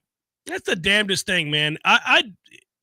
I don't know that I've ever seen another receiver who was missing that innate quality you're talking about, that natural understanding of how to high point a football or time a jump. A lot of that is just athleticism that you see early on in a player's development, right? You don't have to teach a kid how to run fast. They just do or they don't. Now, you can refine it. You can refine, how a person runs, and they work oftentimes with a track coach in order to get the most out of what they already have. And the types of kids that are doing that are kids that are already fast. They want to get a little bit faster. We want to go from running 4.4 to 4.3. I can show you some technical things that'll help you when you run the 40 that might allow for that. But you're already fast, right? That's typically true, too, of a kid who plays receiver coming out of high school and gets recruited to a place like Florida State. Like, I don't need to show him typically how to time his jump on a 50-50 ball. He's probably done that all throughout his high school days, where he's been able to shield and use his body properly to make plays over smaller defenders or even same-size defenders. I doubt anybody had to show Randy Moss how to jump. He just kind of made those plays and became a legend for it. But Auden Tate might be the one guy who you and I witnessed at practice had no idea how to jump and catch a football with any sort of proper timing when he was here at first. And by the time he left, he was really good at it. And I'll do you one better. He got good at it and even better at it in the NFL, which really was a bizarre set of circumstances, which is cool. And yes, you're right. Instances like that are what keep you and make sure you refrain from saying absolutisms like he can't do that. Yeah. Well, we saw somebody learn how to do it. It's Right. kind of a miracle, but it happened. Right. And as these more clips are running on the Warchant TV feed, Jordan Travis is the same way at quarterback. He and Auden Tate have similar characteristics in that way, right? That, like, again, you don't think that middle of the field accuracy, that refinement, that 3rd and 7, if that's not in your repertoire when you're first starting a quarterback in college, and you are accurate less times than you're inaccurate between the seams, it's not going to develop out of nowhere. But for Jordan, it did. And for Auden, again, the refinement points of the game. And he did so with a bum shoulder in his final year at Florida State. That Wake Forest game on the road, where he made 2 or 3 catches in the clutch moments with I think it was an AC joint. It was what EJ had from 2011. Man, that's just heroic stuff. Like, when he left that next season, it was a dark day, because you thought, you let this guy be healthy in this system for one more season, what kind of numbers is he going to throw up? He emerged, and it wasn't quite the same as Kelvin Benjamin, because that was motivational stuff with KB. But you felt like you only got to see Auden realize his potential for a very brief time in the history of the program before he went off to the next level. Yeah, that's true. With this kid and more, it's just he already has all those refinement skills. He likes, obviously, to block as well. He's got the size. You can't teach that size. And maybe the most important thing of all, if you're just going about reputation and development, Ohio State loved him. Ohio State was hurt by him not coming to their school. And who knows receiver play better than Ohio State the last Yeah. 5 Well, years. they've become the giants in the industry, right? They've got a ton of great receivers year in and year out. Alabama has as well. And that is interesting you bring that up. I always look to see who we're vying with for certain talents. And if you play offensive line and I'm trying to win you over, and I beat out, say, a combination of Georgia, Notre Dame, Iowa for your services, holy moly. We got us a gym, guys. We got us somebody, because Iowa is routinely churning out offensive linemen to the pros, first-round pros out of Iowa on the offensive line. Notre Dame does it as well, and we know Georgia does too. So if you can win Alabama, if you take guys like that and you win their services, you feel pretty good about that evaluation. So you're right. Ohio State loved Elijah Moore. That's an indicator from a group that's had a ton of success with receivers that kid was probably potentially elite, and maybe. So let's hope it's true. We'll know. And I hope it happens sooner rather than later, obviously. Jeff Cameron Show, 93.3 Real Talk Radio, Warchant TV. Your local news now. A man is in custody after he swam into a swampy pond while attempting to elude authorities Monday afternoon. The Madison County Sheriff's Office announced the man's capture just before 5:30 p.m. Monday after an hours-long standoff with the suspect. Identifying information on the suspect and details on if he will face charges were not immediately available. The department first shared that they were negotiating with the suspect in a 3 p.m. post on Facebook. The chase started after deputies responded to the Deerwood Inn campground after receiving a complaint about a man threatening to harm others. That's when the suspect ran away from deputies into the woods. He waded into a large swamp pond and began swimming out to a cluster of cypress trees. The suspect was armed with a knife and was threatening to self-harm. Monday, Tallahassee Community College announced its official transition to Tallahassee State College. By doing so, the college is aiming to better reflect its expanded academic offerings and commitment to serving the community. This is Rachel Lene with your Real Talk 93.3 Local News Update, brought to you by Macklemore Systems, Tallahassee's go-to Mac store. Check them out online at MacklemoreSystems.com. This is meteorologist Paul Trombley with your Real Talk 93.3 weather update. A heat advisory remains in effect. Storms likely this afternoon. Otherwise, cloudy skies with a few peaks of sun. Daytime highs approaching 93. Winds out of the south around 5 miles per hour. Partly cloudy skies tonight. Chance of thunderstorms. Lows level off around 76. This report is brought to you by the Lawn Johns. For all your landscaping and lawn care needs, visit thelawnjohns.com.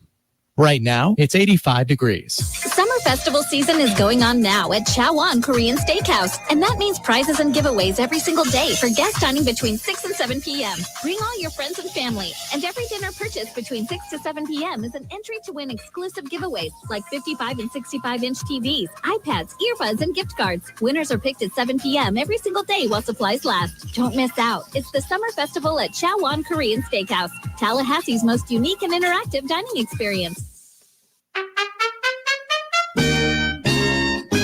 There is no Bigfoot, Eddie. Would you stop with that nonsense? There's a Bigfoot, Jeff. I wish there were. By the way, I don't want you to point to me as the guy that takes all the fun out of the room. I wish there was the Loch Ness Monster. I wish there was the Bigfoot.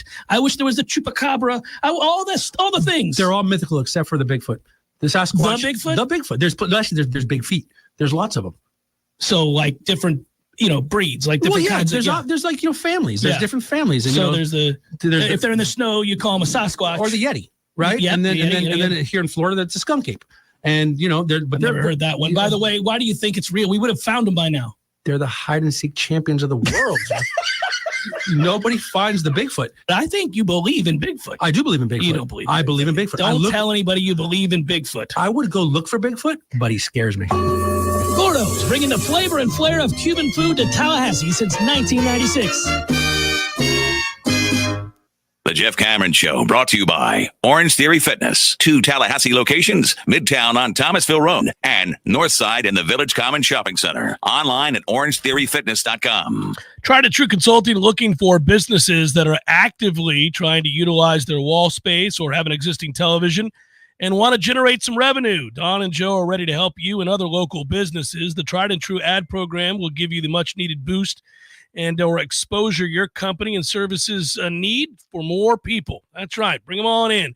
Whether you have the space or need to sell some more businesses, the program may be ideal for you. Ideal businesses for the free ad board include dental or medical office waiting rooms, auto repair shops, for example, or dealerships with waiting rooms, community banks waiting rooms, restaurants with high traffic, retail location with open wall space, any of that stuff.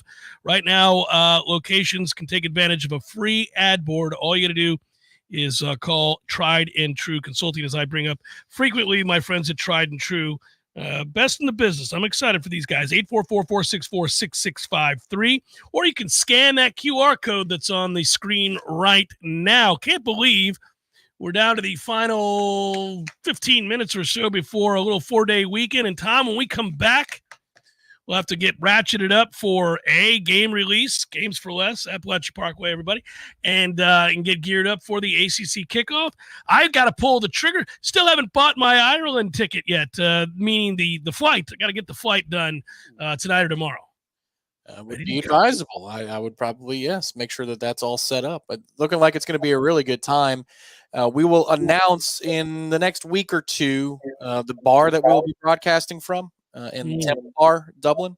But we do have a destination for those weekday shows. And we do know on Thursday before the game, that would be the 22nd, we will be off-site, and we will be broadcasting from – do you want to tell them where, or do you want me to tell them? Leopardstown, I believe. Is that where we're going to be, at Leopardstown? Yeah, that is, for people that don't know, that is the track, the horse racing track, and much more. Having been there just this past summer, I was blown away. The size of the tracks in Ireland, and it's grass, not dirt, is amazing in and of itself. But this facility kicks ass.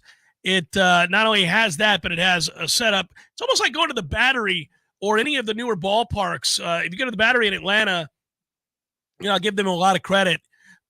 Modern baseball stadiums have kind of figured out if you're building one or renovating one or ripping one down and moving sites or whatever, you're seeing these teams start to do this now. They make it kind of all-inclusive. There's a stage area where concerts can happen just outside the stadium, usually bars and restaurants, kind of interconnected once you get in the gates, all of this stuff. Camden Yards has been doing that for years and years and years. I think that's Utah Street, they call it. And you kind of just walk back there, and Boog's Barbecue and all that other stuff. They were some of the first to do that. And some of the older ballparks had that. Fenway had that for a while there, that area around the ballpark where it's its own little neighborhood community. It's great. You've got restaurants and music and food. Leopardstown has the capability of having a big gathering, live concerts to go along with the gambling and the horse racing and all that stuff. It's awesome. So that'll be a fun broadcast for us and for many Noles to stop on in and see that magnificent facility and to watch the races and do a little throw it down on the ponies, baby. Good times. Good times. That's the best part is, we're going to have to maintain before a 6 p.m. show if we're going to be spending the day at the race course. Got to maintain. And that's going to be the other part of it the entire week. Local time, 6 p.m. to 8 p.m. shows in Dublin. It could be a rowdy bunch in Ireland. Happy hour shows at the pubs in Dublin will not suck. We're going to have a blast. I will tell you again, for all of its beauty, meaning the aesthetics of Ireland, and its history, which is rich, nothing beats the people. So if you're going, I'm excited for you because the people are fantastic. I've been fortunate enough to travel, not as much as some other people, but I've traveled quite a bit. And I love, the folks of Ireland are just the most welcoming and kind and interesting people. They're fun to talk to. They love to hear your story, and their stories are always usually unique and interesting. So I think for everybody that is going, that's going to be awesome. I'm trying to, yeah, you're right. Maintain, because it can be a good time in Ireland in a hurry. That switch can flip pretty quick.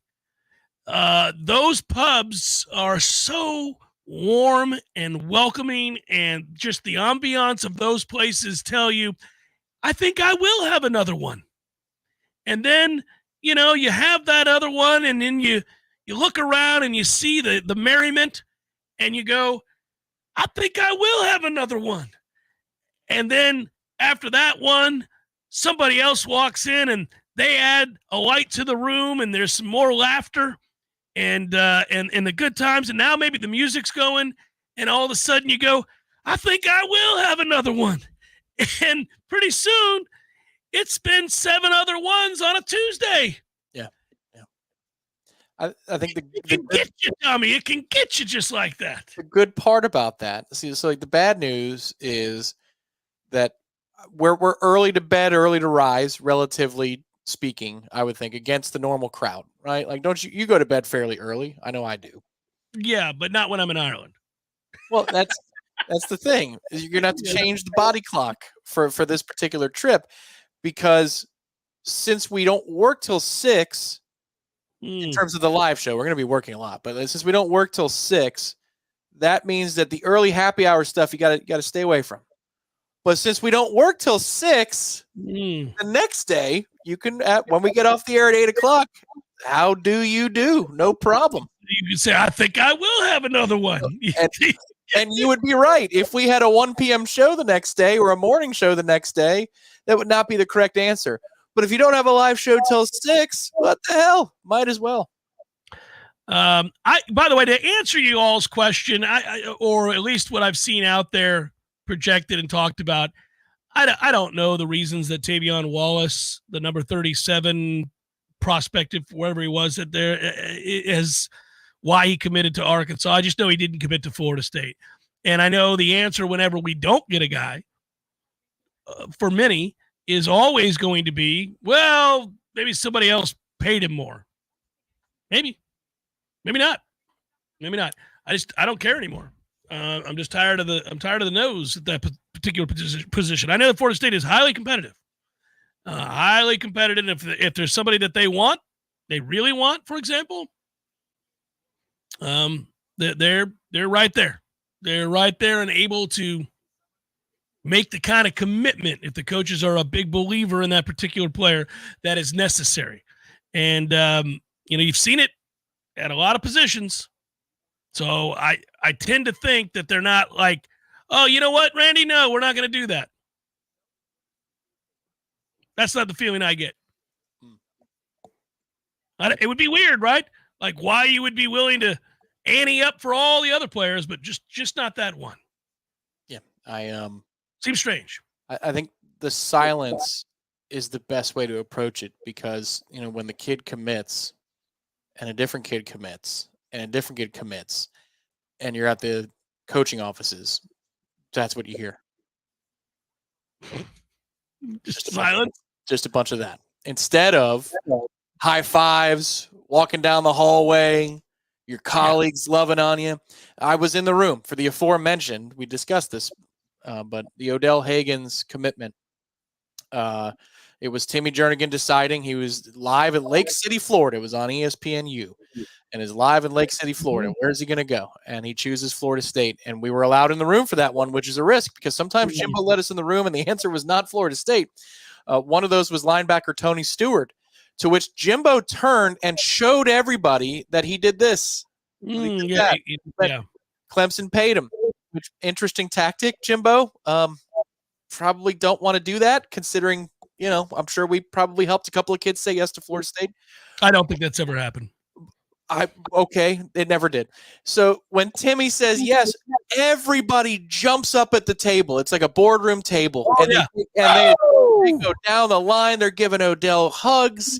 There's weepiness for a couple of people because they knew how large of a moment that was going to be for Odell.